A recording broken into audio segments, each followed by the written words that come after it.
Olá pessoal, bom dia, boa tarde, boa noite, boa madrugada para vocês. Hoje eu queria conversar com vocês só um tema aqui, um tema um pouco diferente, tá? Uma ideia um pouquinho diferente que é relacionado com a nossa república.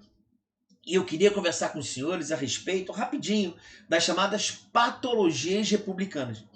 Então nós temos a forma de Estado, forma de governo e sistema de governo. A forma de Estado tem um Estado unitário e um Estado federativo. A forma de governo, nós temos a monarquia e a república. E os sistemas de governo, nós temos o parlamentarismo e o presidencialismo. Nós escolhemos aqui no nosso país a forma de governo republicana e não monarquia. E quais são as características principais do sistema republicano?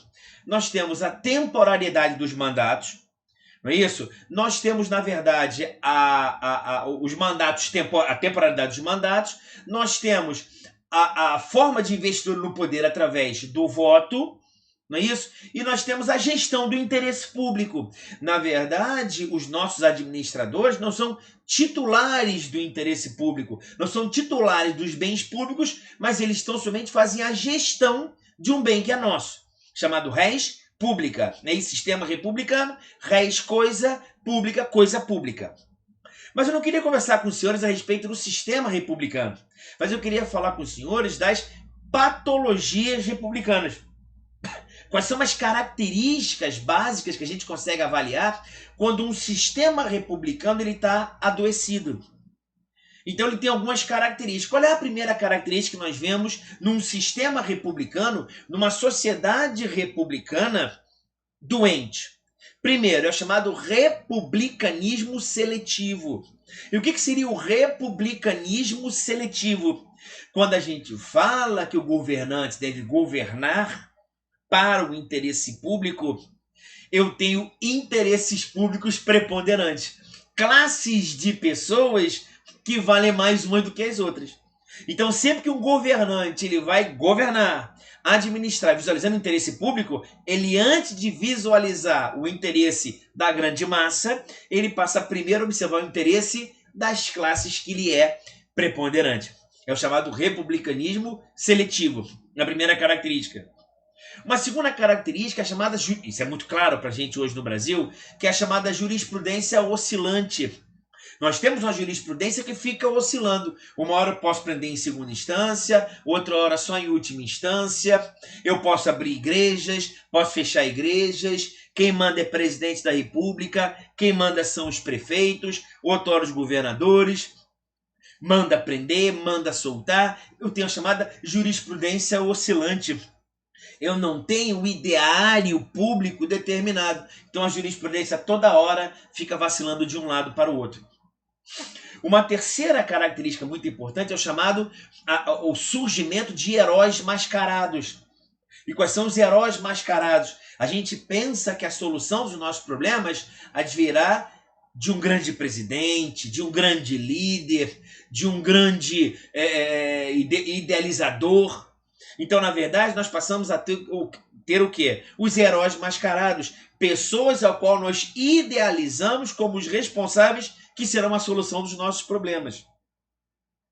Uma quarta característica é aquela ideia de que a sociedade passa a ter o engajamento da cidadania e não na atuação de pessoas.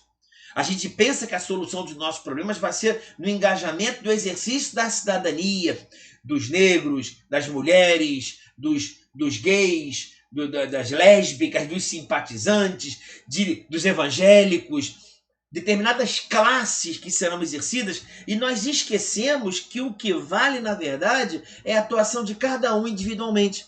Então, quando o sistema republicano está doente, a gente passa a transferir a responsabilidade por um grupo de pessoas e não pela pessoa em si. Todo mundo passa a não fazer a sua parte, porque ela espera sempre que a parte seja feita por determinado grupo da sociedade.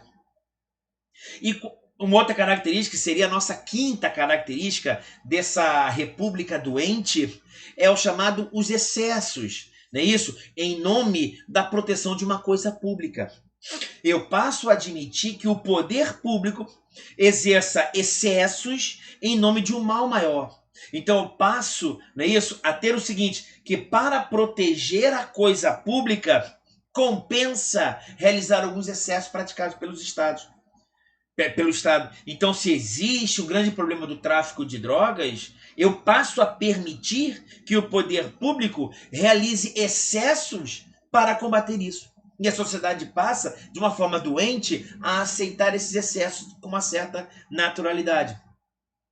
E por último, o nosso grande problema aí, nessa nossa grande patologia republicana, é que na nossa cabeça nós passamos a criar inimigos idealizados. Nós temos sempre uma grande luta a ser travada. Eu preciso fazer aquilo para expulsar o comunismo no Brasil, para combater a corrupção, para combater o terrorismo internacional, para combater o imperialismo norte-americano, para combater o imperialismo chinês, comunista, socialismo. Então nós passamos a criar, na verdade, uma grande luta a ser travada, uma luta maior a ser travada. Então a sociedade passa a ficar idealizada. E quando eu tenho uma ideologia polarizada, eu perco a finalidade do nosso sistema republicano.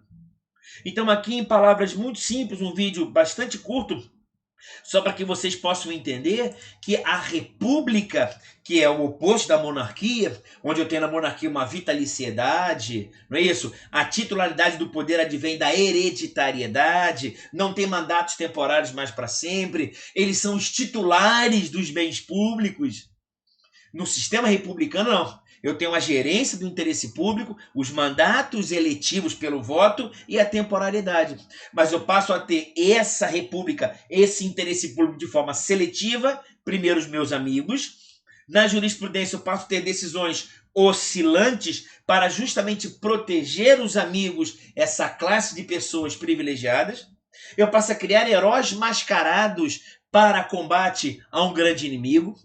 Eu passo a botar valor no engajamento da cidadania, mas esqueço que, na verdade, o interesse público é o conjunto de atuações pessoais, é a atuação de cada um. Eu tenho, inclusive, a consequência, do jacobinismo republicano. Eu passo a permitir excessos do Estado em nome da proteção da coisa pública. E, por último, eu passo a idealizar uma grande luta a ser travada, não é isso? Uma grande luta maior que deva ser combatida em nome dessa grande ideologia. E essa polarização gera justamente essas consequências aí de uma república doente. Maravilha? Meu nome é André Queiroz, sou professor de Direito Penal, de Processo Penal, de Direito Ambiental, Direito Econômico, não é isso? E curta aí minha página aí, o Facebook, Instagram, e o YouTube, e aí nas nossas redes sociais. Maravilha? Um forte abraço, gente, tudo de bom, e até o nosso próximo vídeo.